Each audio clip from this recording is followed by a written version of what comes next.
Olá, boa tarde. Iniciando com a leitura do Evangelho, capítulo 26. De graça recebestes, de graça dai. Dom de curar.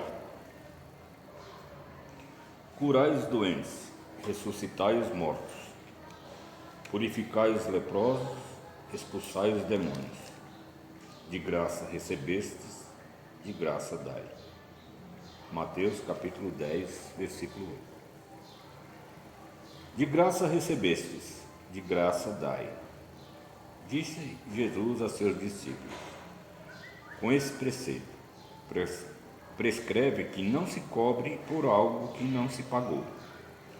Ora, o que eles haviam recebido gratuitamente era a faculdade de curar os doentes e de expulsar os demônios, isto é, os maus espíritos. Esse dom lhes tinha sido dado gratuitamente por Deus, para o alívio dos que sofrem e para ajudar na propagação da fé. Jesus lhe diz para não fazerem tráfico dele, nem objeto de especulação, nem um meio de vida. Preces pagas. Em seguida, dirigiu-se a seus discípulos, na presença de todo o povo que o escutava. Cuidado com os escribas, que se comprazem em circular com togas, gostam de ser saudados nas praças públicas, ocupam as primeiras cadeiras nas sinagogas e os lugares de honra nos banquetes, e que, sob pretexto de longas preces, devoram as casas das viúvas. Essas pessoas terão uma condenação mais rigorosa. Lucas capítulo 20, versículo 45 a 47. Jesus também disse: não cobrei vossas preces. Não façais como os escribas que, sob pretexto de longas preces, devoram as casas das viúvas, isto é, apropriam-se de fortunas. A prece é um ato de caridade, um impulso do coração. Cobrar a prece que se dirige a Deus em favor de outro é transformar-se em intermediário assalariado. Assim, a prece passa a ser uma fórmula cujo preço é proporcional ao seu tamanho. Ora, de duas uma, ou Deus mede ou não mede suas graças pelo número de palavras. Se muitas se fazem necessárias, por que dizer pouco ou nada por quem não se pode pagar? Isso é falta de caridade. Se uma só é suficiente, o excesso é inútil. Então, por que cobrá-lo? Isso é prevaricação. Deus não vende os benefícios que concede. Então, por que aquele que nem ao menos os distribui, que não pode garantir sua obtenção, cobraria um pedido que talvez não tenha resultado? Deus não pode subordinar um ato de clemência ou de bondade ou de justiça que se solicita de sua misericórdia a uma soma de dinheiro. De outro modo, aconteceria que, se a soma não fosse paga ou se fosse insuficiente, a justiça, a bondade e a clemência de Deus estariam suspensas. A razão, o bom senso e a lógica dizem que Deus, a perfeição absoluta, não pode delegar a criaturas imperfeitas o direito de pôr preço em sua justiça. A justiça de Deus é como o sol, existe para todos, tanto para o pobre como para o rico. Se se considera imoral traficar as graças de um soberano da terra, seria lícito vender as do soberano do universo? As preces pagas têm ainda outro inconveniente. Quem a compra, na maioria das vezes, crê estar dispensado de orar, pois pensa estar quite ao dar seu dinheiro. Sabe-se que os espíritos se comovem com o fervor do pensamento daquele que interessa por eles. Qual pode ser o fervor de quem encarrega um terceiro de orar por si, pagando-o? Qual é o fervor desse terceiro quando delega seu mandato a um outro, este a outro, e assim sucessivamente? Não é reduzir a eficácia da prece ao valor de uma moeda corrente? Eu vou falar antigamente porque eu não vejo falar, talvez aqui pela região, do Jardim Garcia, eu vou falar em benzedeiras. Lá para Brasília parece que está escasso a pessoa, a figura da benzedeira. Eu já fui curado com orações de benzedeira. Meu pai fazia curas com orações e nunca paguei, e nunca meu pai cobrou R$1 por um serviço dessa natureza. Pedir a Deus em prol da saúde do próximo, né? E aqui está bem claro, a leitura é bem clara, né? Não se deve fazer isso, pois agora há pouco a filha da Adrina, não, é a outra, Priscila, veio e me pediu bênção. O que eu respondi? Deus te abençoe. Então não sou eu, né? Eu achei muito bacana da parte dela. Lembrei o nome do senhor. Não é o tio Zezé. Ela só me chamava de Zezé. Não é o tio Zezé. Benção. Deus te abençoe. Vamos fechar nossos olhos. Agradecer a Deus mais uma vez a oportunidade de estarmos aqui, reunidos em seu nome, com fé, com saúde, com esperança em novos dias. Pedir a bênção à nossa Mãe Maria Santíssima, que nos guarde, nos oriente, nos ilumine. Pai nosso, que estais no céu, santificado seja o vosso nome.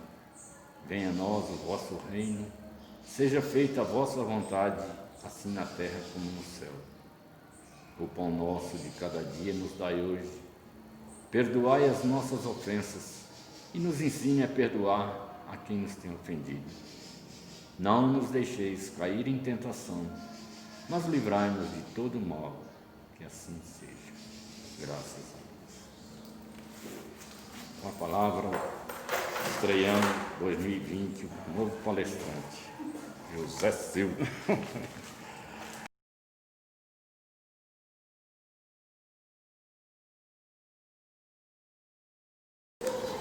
Boa tarde a todos, todo mundo bem? Graças a Deus, né? Que o Senhor Jesus nos abençoe, nos conceda muita serenidade, muita luz e muita paz. Que nos fortaleça nessa tarde. Hoje nós vamos falar uma pincelada, um monte de coisas. Vamos falar da pandemia, das calamidades que assolam a humanidade desde os tempos remotos. E temos vários assuntos. Sei que vai ter concordância, discordância, mas vamos lá. Mas para iniciar eu vou falar de um vírus. Foi na década de 30. Um jovem estudante de medicina estava prestes a se formar na cidade de Los Angeles, na Califórnia, nos Estados Unidos. Ele defendia veementemente a eutanásia e os colegas de faculdade discordavam com ele, porque eles estudavam para salvar vida, não para tirar vida, mas ele defendia com tanta força, com tanta veemência, que ele se tornou chato e inconveniente. Os colegas diziam: olha, nós estamos aqui estudando, estamos formando para salvar vida daqueles que estão no final da vida, um consolo, uma consolação, para que possa ter um término mais suave, mais tranquilo, e não para tirar a vida. Mas ele continuou com a sua ideia firme e forte. Mas nos Estados Unidos, naquele continente, há muitas tempestades, muitas tragédias. E numa tarde, um belo dia, veio aquela tempestade, a cidade de Los Angeles não tinha nem recuperado da penúltima e veio a última tempestade. E ali foi prédios para o chão, carro revirado, as ruas tudo viradas aos avessos. Os hospitais de Los Angeles tudo lotado, mas lotado ao máximo, não tinha vaga para ninguém. Inclusive os hospitais públicos. Um dos principais hospitais de Los Angeles, o telefone tocou. A atendente atendeu o telefone, era uma senhora do outro lado. Minha filha, eu preciso de socorro urgente, eu estou aqui com a senhora, ela está na infância, vai dar o parto, tentando dar o parto e não consegue. Eu estou com ela desde ontem e o estado dela é gravíssimo e eu preciso de uma ambulância urgente. Atendente, minha senhora, não posso atender. Os hospitais todos estão lotados, não tenho vaga, não tenho médico, são gente pelos corredores, então não tenho como atender, mas você precisa me atender. Eu moro aqui do lado, eu estou com ela aqui desde ontem à tarde, eu sou um assistente, eu sou um auxiliar, eu não sou médico, mas eu atendo a comunidade, eu estou com ela desde ontem à tarde e eu não tenho mais forças para suportar, então eu preciso que você me mande urgente. E ela, não tem como. Então tá bom, vou te passar a ficha. Ela é uma alemã, tem dificuldade de falar inglês e o estado dela é gravíssimo, ela é mãe de 6 filhos, passando muita necessidade e ela não tem força para dar o parto e eu vou desincumbir da minha missão. Eu vou deixar ela a sua responsabilidade, faça o que você achar conveniente e eu vou para minha casa. A atendente vou te passar o endereço e passou o endereço e desligou o telefone. A atendente angustiada com aquela situação e agora fazendo o quê? Não tem vaga, não tem médico, pegou as fichas de todos os médicos, paramédicos, todo mundo ocupado, não tinha o que fazer. Mas era com aquela lista na mão, no último fichário dela, no último nome, estava lá, Dr. Andel. Mas tem o Dr. Andel, mas ele não terminou o curso de medicina ainda, não tem experiência nenhuma para esse caso. Mas é uma saída, né? Pegou o microfone que se ouve em todo o hospital e anunciou. Ele veio correndo atender às pressas, ela passou a ficha da senhora, o estado que estava. Ele, eu não posso. Pode, você vai, nem que seja para assinar o óbito dela, do filho, ou dar uma assistência, força moral. Mas não tem como ir porque não tenho transporte. Não tem como, a cidade está um caos. Senão eu vou chamar uma ambulância e você vai. Você vai procurar um obstetra, vai pedir conselho para ele, vai pegar uma orientação, o que você vai fazer nesses casos. E ele aceitou a missão, né? Saiu, foi na sala de preparatório para esses casos de urgência, pegou alguns medicamentos, né? Remédio para dor, para tudo, para dilatação, pegou todos os medicamentos que ele achou necessário.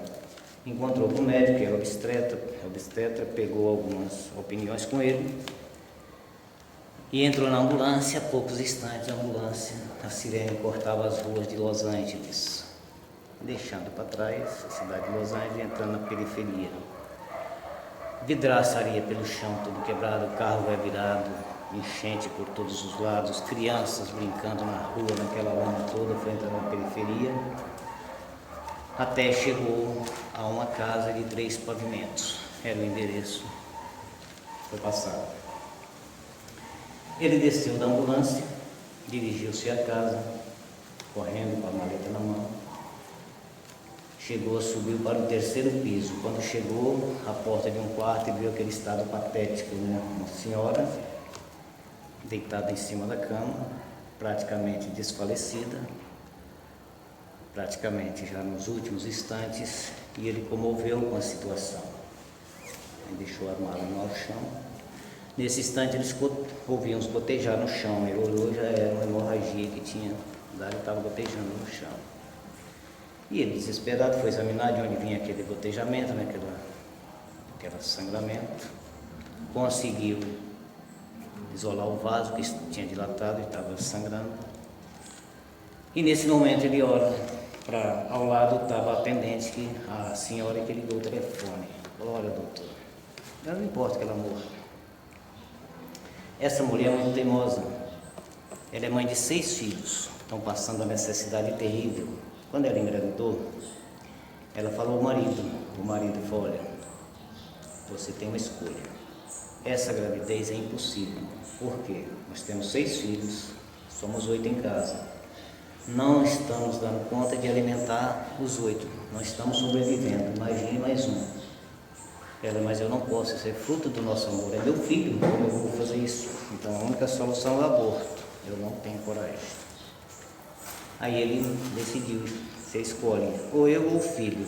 Nesse instante ela escolheu o filho e ele pegou a mala e foi-se embora. E ela ficou sozinha.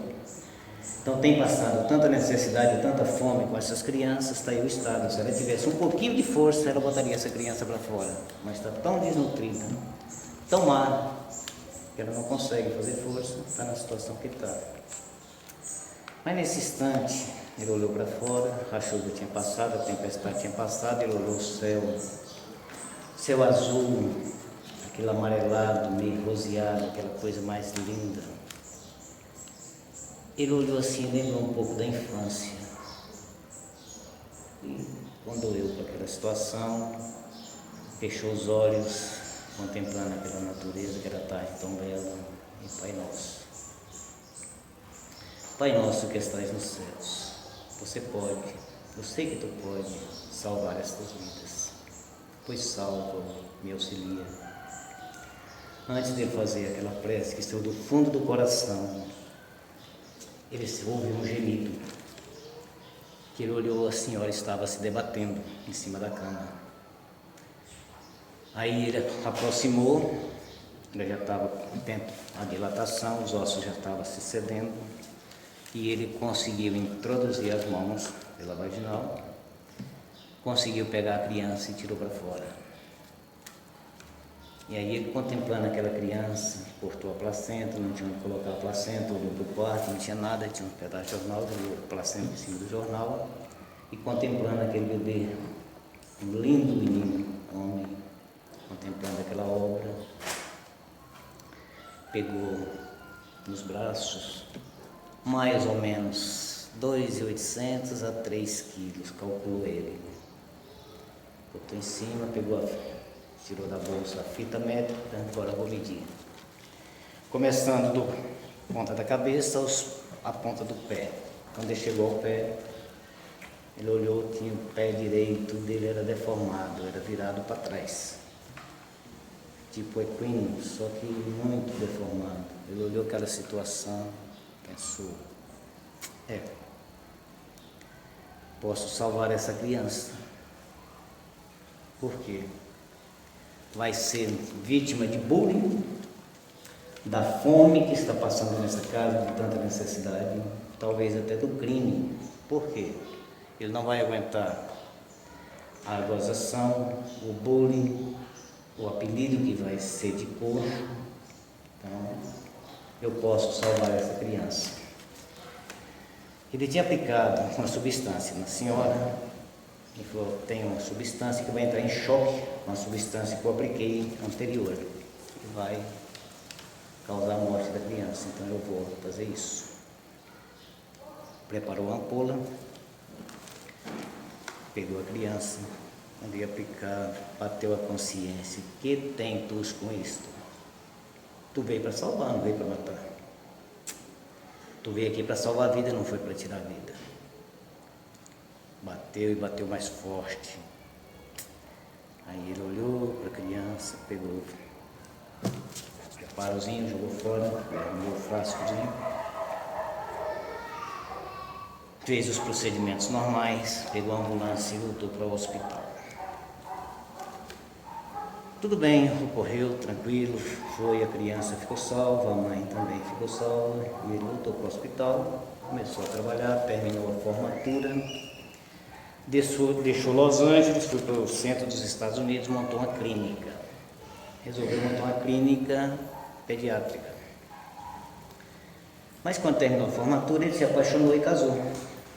E desse casamento veio uma filha, muito linda, uma bela menina.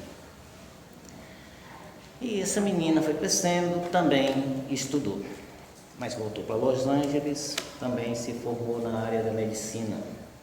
Voltou e começou a trabalhar. Ela, o marido, também se casou, voltou para Los Angeles com o marido, construiu uma clínica também ao lado do pai, e lá amealharam uma bela fortuna. Mas no início ele teve muita dificuldade, porque a área que ele montou a clínica era muito pobre nos Estados Unidos. E ele trabalhava 2 dias sem remuneração, atendendo a comunidade carente, e 4 dias remunerado, mas mesmo assim ele conseguiu amealhar uma grande fortuna. E a filha, o genro, também veio, montou a clínica também, e aí amealharam uma belíssima fortuna. Só que com espaço de tempo a filha engravidou. Aí veio a neta, uma netinha, também uma princesa, muito linda, e trabalhando normal. A filha, quando a criança ia fazer 2 anos de idade, resolveu fazer uma pós-graduação. E para fazer a pós-graduação seria onde? Los Angeles. Aí ia mudar para Los Angeles para fazer a pós-graduação, mas depois ia voltar. E o pai, que era o avô da criança, falou: olha, eu não suporto ficar longe da minha neta. Resolveram vender tudo, conseguiu convencer o genro, a filha, a vender a clínica, e ele vendeu também, vendeu as casas, vendeu tudo, e foi para Los Angeles. E lá ele construiu 2 belas mansões, 2 palacetes. E lá ficava com a filha, com a netinha todos os dias, né? A convivência foi maior. Que a filha fazendo a pós-graduação, o genro também trabalhando, e a filha realmente estava com ele e com a avó. E a netinha foi entrando na adolescência, quando eu estava terminando o jardim de infância, aniversário de 5 anos, resolveu fazer uma baita de uma festa, né? Aí convidaram todo mundo no dia aprazado, no dia de domingo. Quando foi 5 horas da manhã do dia aprazado, a menina começou a chorar de manhã, 5 horas da manhã. Ele foi ao quarto. Quando chegou ao quarto, ela estava ardendo em febre. Ele mediu a febre, um minuto. Aí remédios, como ele era pediatra, né? Remédio para gripe, para febre. A febre baixou, teve o controle normal. Aí teve os preparativos para a festa, né? Quando foi 2 horas da tarde, começou a chegar os convidados, todo mundo se reuniu, as crianças, e a menina até então normal. Mas e a festa rodando? Quando foi 5 horas da tarde, ele olhou os grupinhos de criança e não viu a netinha. E ele saiu procurando. Na casa tinha um belo jardim, com estátua, muito lindo. E ele saiu ao jardim atrás da criança. Chegou, ele estava sentado no meio do jardim, num banco, ardendo em febre, tremendo igual vara verde. Ele se aproximou, foi medir a febre 40 graus. Não é uma febre gripal, é uma coisa mais séria. Ele começou os tratamentos. E nada da febre ceder. E a menina tremendo, ele ligou para outro pediatra, amigo dele, que tinha mais experiência que ele. Aí o pediatra chegou também, examinaram. Quando foi 8 horas da noite, o colega falou: olha, meu irmão, tenho que te falar.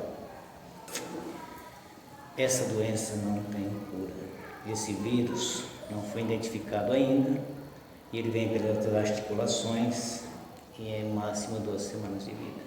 Então, prepare-se. Deus age ao contrário, mas tudo indica que é esse vírus, e sua netinha provavelmente não vai sobreviver. Entrou em pânico. E agora? Aí, fazer o quê? Chamou o avião para as clínicas Mayo, em Nova York, a melhor clínica do mundo.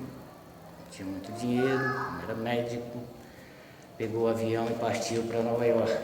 Chegando em Nova York, foi para as clínicas Mayo, que é a melhor clínica. Chegou na clínica, o estado da filha já estava mais agravado. O próprio Dr. Mayo foi quem examinou a criança. Pegou nos bracinhos: minha filhinha, vai doer, mas não vai doer mais, é a última vez. Começou a apertar as articulações. Você gosta de andar a cavalo? E você foi distraindo ele, examinando. Final, falou: olha, meu amigo, infelizmente é esse vírus. Sua filha sua neta não vai sobreviver.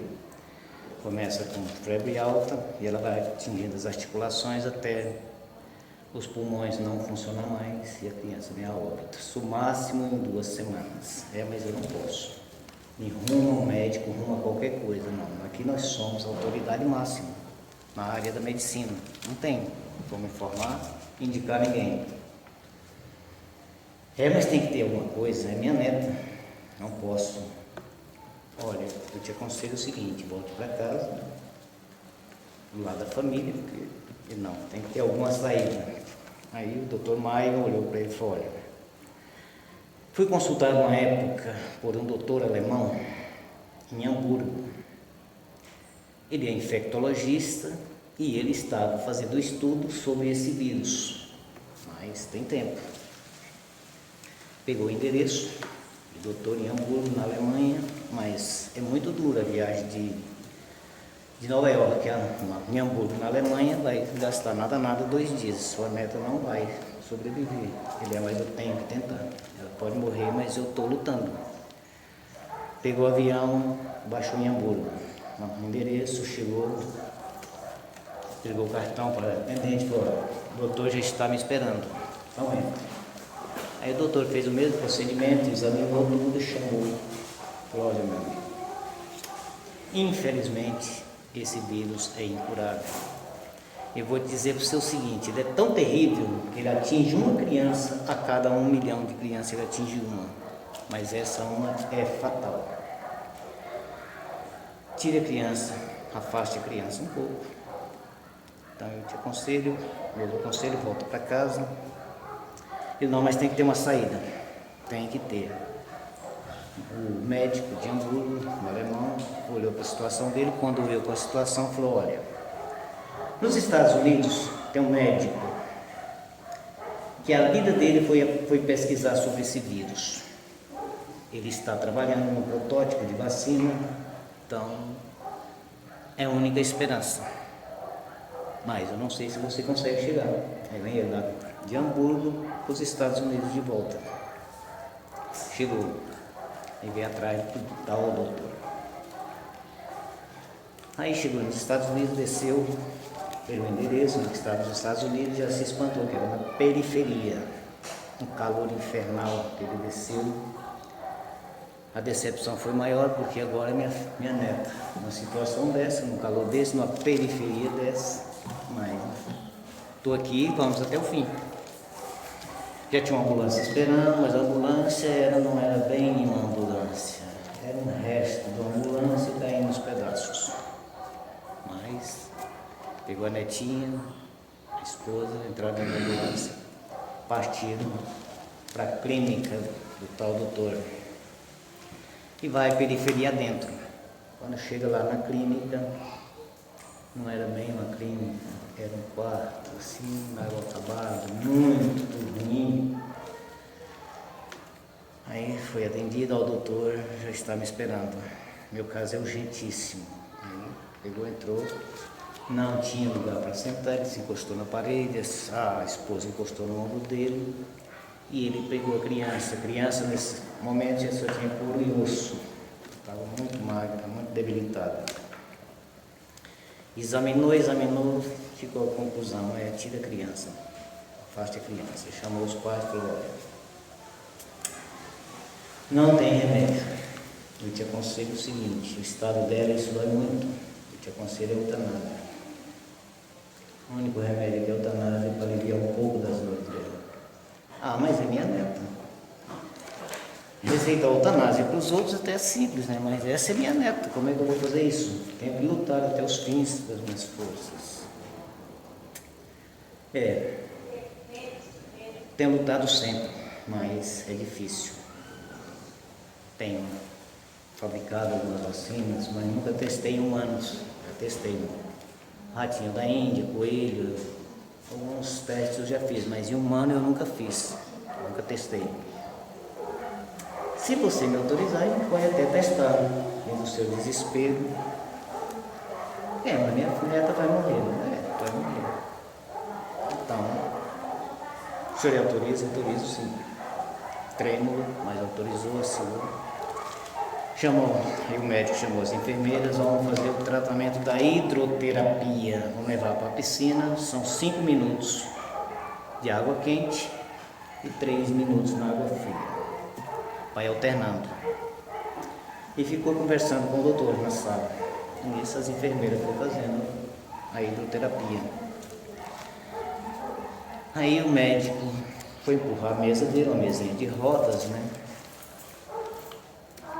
Aí foi se levantar. Quando ele olhou, o médico saiu mancando e ele ficou olhando. O médico olhou para trás, falou, olha, tem que olhar, todo mundo tem que olhar. Não se espante, meu nome é André, doutor André, mas me chame de doutor Coxo, porque é meu apelido, então não me importa, pode chamar doutor Coxo, mas por quê? O que aconteceu? Eu vou lhe contar uma parte da minha história. Eu sou de Los Angeles, da Califórnia, um bairro bem pobre de Los Angeles. Sou filho de um alemão, minha mãe tinha mais 6 filhos. Eu fui salvo pelo médico fantástico, estava extraordinário. Minha mãe estava para me ganhar. Teve uma tempestade em Los Angeles, não tinha possibilidade de socorro, mas teve um médico extraordinário que conseguiu chegar, me salvou e salvou minha mãe. Por isso estou aqui. Nesse momento, eu vou contar mais. Minha mãe ficou tão grata a esse médico que foi ao hospital, quando se recuperou, uma semana depois foi ao hospital, para pegar o nome desse médico, mas a atendente falou, não posso te fornecer, isso é ética do hospital, é antiética fornecer o nome do médico que salvou você e sua filha. Não posso fazer isso, mas pode, eu só quero colocar o nome desse médico no meu filho.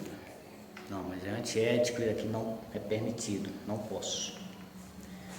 Ela tinha um pouco de dificuldade de falar alemão, mas falava, né? Não é segredo, pode, me passa em segredo, vai ficar entre nós duas. Eu só quero saber o nome do médico, para botar o nome do médico no meu filho, por gratidão. Não, eu não posso. Mas eu vou fazer o seguinte, eu vou pegar o prontuário e vou tomar água, vou no banheiro. O que você fizer não é da minha responsabilidade. Quando a atendente voltou, a minha mãe estava feliz da vida, sorridente, muito feliz. Por isso estou, meu nome é André. Nisso, mas eu estou achando muito estranho. Você está tão emocionado, chorando tanto, que eu estou desconfiado que foi você que me salvou. Aí, chorando copiosamente, aí a minha criança chega. Quer dizer que você autoriza a vacina da sua neta, autoriza, pode aplicar a vacina. Aí o médico aplicou a vacina na criancinha. Interessante que naquela tarde a criança não morreu. No outro dia também não. Naquela semana também não. E continuando a hidroterapia e aplicando as vacinas. Com 40 dias, a filha teve alta, voltou para casa. A partir daí, o vírus foi erradicado do planeta, através da vacina do Dr. André. Por um ato de amor, um ato de caridade, que na hora poderia ter aplicado a eutanásia em quem ia salvar a sua mãe. Então, Deus escreve certos por linhas tortas. Então nada é por acaso. Então essa é uma bela história, né? A gente refletir, pensar um pouco. Mas é isso aí. Mas vamos falar das pandemias, dos desastres, das calamidades que assolam a humanidade desde os tempos remotos. Na Idade Média, no século XIV, por volta de 1343, surgiu a peste bubônica, conhecida como a peste negra. E foi mais uma vez de outras muitas pandemias que assolou os continentes asiáticos e europeus, principalmente nos navios que eram os meios de transporte e de comunicação daquele tempo. Então morreram mais gente nos navios, que se contaminava, era jogado no mar. Então foi uma pandemia terrível, que teve seu auge em 1353 e matou entre 75 milhões a 200 milhões de pessoas. Na época não tinha como ter uma contabilidade precisa, mas foi entre 75 a 200 milhões de pessoas. Fazendo a ponte para o corona pode chegar no máximo a 2, 3 milhões. Então está muito distante da peste negra, né? Então foi terrível aquela época. Seguindo adiante, teve a segunda pandemia, que é a varíola. A doença atormentou a humanidade por mais de 3.000 anos, quer dizer que praticamente 1.000 anos antes de Cristo já existia a varíola. Então é incalculável a quantidade de pessoas que morreu de varíola até hoje. Até hoje não, que ela foi erradicada do nosso planeta em 1980, no século XX. Através de campanhas de vacinação em massa por todo o mundo, então ela foi erradicada do planeta em 1980. Então não teve mais a varíola, graças a Deus. Então foi uma das pandemias que mais assolou a humanidade, desde 1.000 anos antes de Cristo até 1980, até no século XX. Teve também uma terceira epidemia, que foi a cólera. A cólera foi no tempo de Kardec, 1817. Sua primeira epidemia, em 1817, matou centenas de milhares de pessoas. Desde então, essa bactéria sofre diversas mutações e causa novos ciclos epidêmicos de tempos em tempos, e por isso é considerada a cólera. Daqui a pouco eu vou voltar a falar mais um pouco da cólera no tempo de Kardec, daqui um pouquinho. A quarta epidemia, a gripe espanhola. Também foi outra terrível. A gripe espanhola, no século XX, em 1918, acredita-se que tenha morrido cerca de 40 a 50 milhões de pessoas. É muita gente, né, naquele tempo.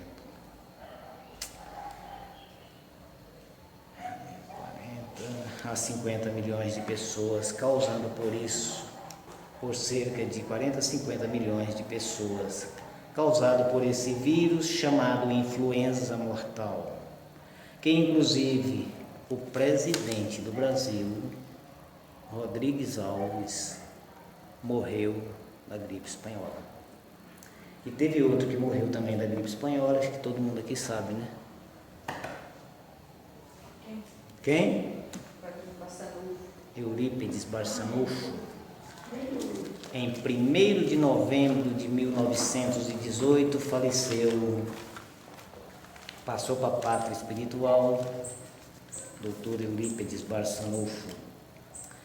O presidente do Brasil, Rodrigues Alves, morreu da doença em 1919, um ano depois.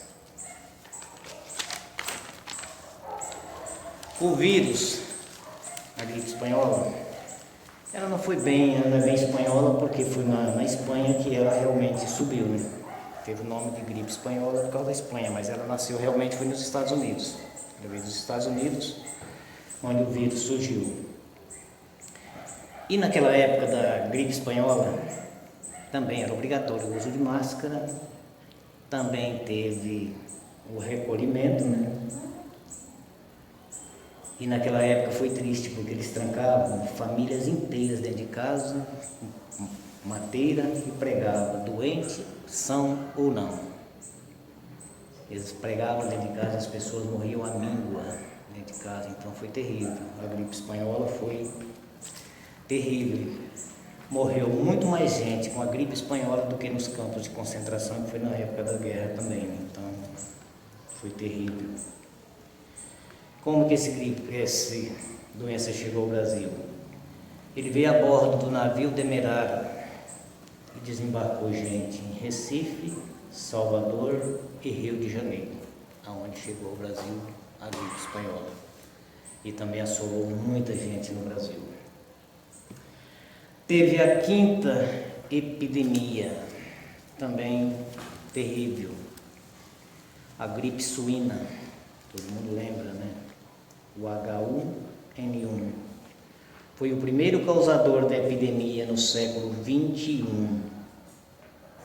O vírus surgiu nos porcos no México em 2009 e se espalhou rapidamente pelo mundo, matando 16 mil pessoas. Não foi tanto, né?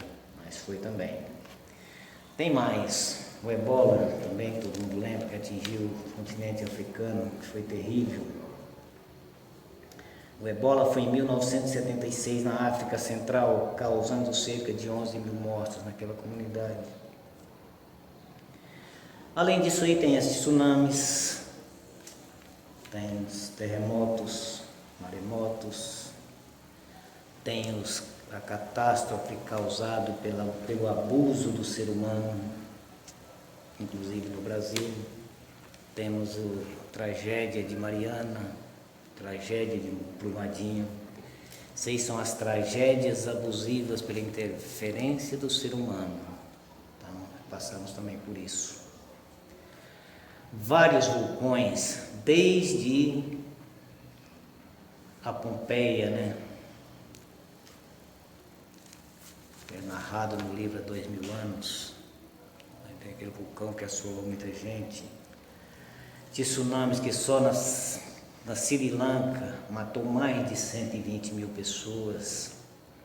Vários vulcões foram desde Pompeia, vulcão Nevada de Ruiz na Colômbia, matando também mais de 20 mil pessoas. No Brasil, tivemos a tragédia de Mariana, né, de Brumadinho, que foi terrível também para nós. Guerras, matando também, teve a Primeira Guerra Mundial, que foi de 1914 a 1918. A Segunda Guerra, que não foi tão longe, de 1939 a 1945, já foi a Segunda Guerra Mundial também, matando muita gente, inclusive os inocentes.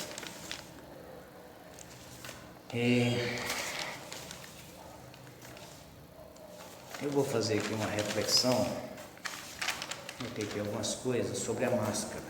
Todo mundo sabe o que é a máscara, né? Para prevenir, uns têm muita contradição sobre ela, mas vamos lá. Reflexão sobre a máscara. A máscara era para prevenir do Covid, mas trouxe consigo alguns propósitos. Primeiro propósito, baixar o nariz de quem vive com o nariz empinado. Segundo propósito, puxar a orelha até entender que foram feitas para ouvir. Terceira reflexão,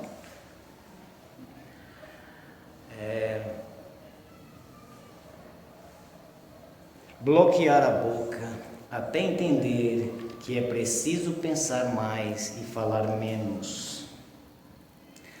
Quarta reflexão, esconder o rosto para aprender a olhar e sorrir com os olhos. Quinto, cobrir os lábios para aprender a amar com o coração. Então é uma reflexão sobre a máscara. Ela veio para dizer que ninguém é melhor que ninguém. Pare, pense, ouça. Isso se solidarize, sorria com os olhos e ame com o coração. A vida é um sopro e a máscara é uma reflexão. Então vamos lá, voltando agora para a Covid-19. Ela surgiu no início do ano, né? Precisamente, se não me engano, foi dia 31 de dezembro de 2019, foi o primeiro caso em Wuhan,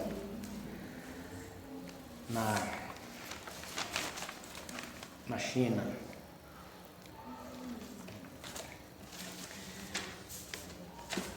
A Covid-19 tem vários pontos positivos e vários pontos negativos. Vamos falar primeiro de que ela mais mata do medo. O medo é que faz as pessoas morrerem mais. Por quê?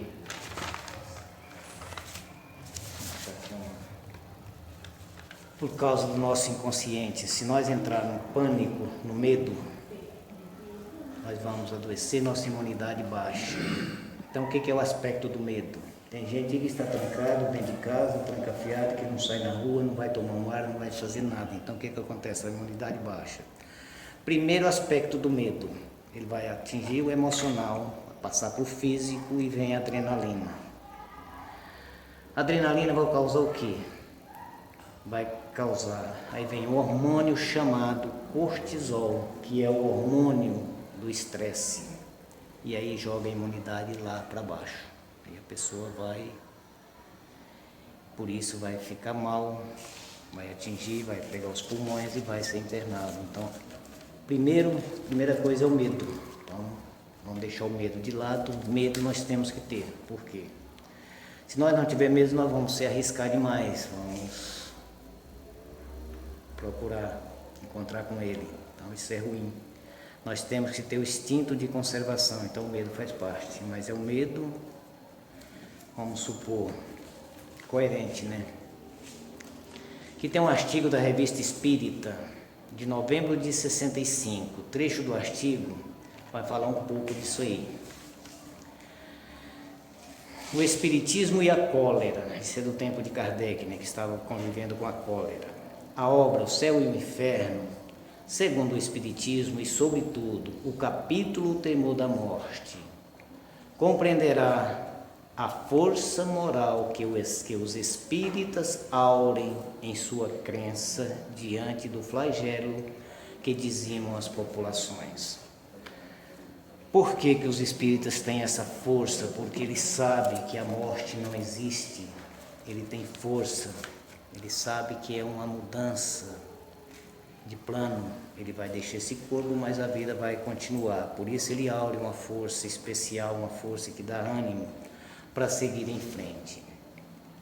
Segue-se daí, devam negligenciar as preocupações necessárias em casos semelhantes e baixar a cabeça ante o perigo? É uma pergunta. De modo algum. Tomarão todas as cautelas exigidas pela prudência e uma higiene racional, porque não são fatalistas e porque, se não temem a morte, sabem que não devem procurá-la. Então, vamos ter cautela. Se o recolhimento é necessário, vamos recolher, mas vamos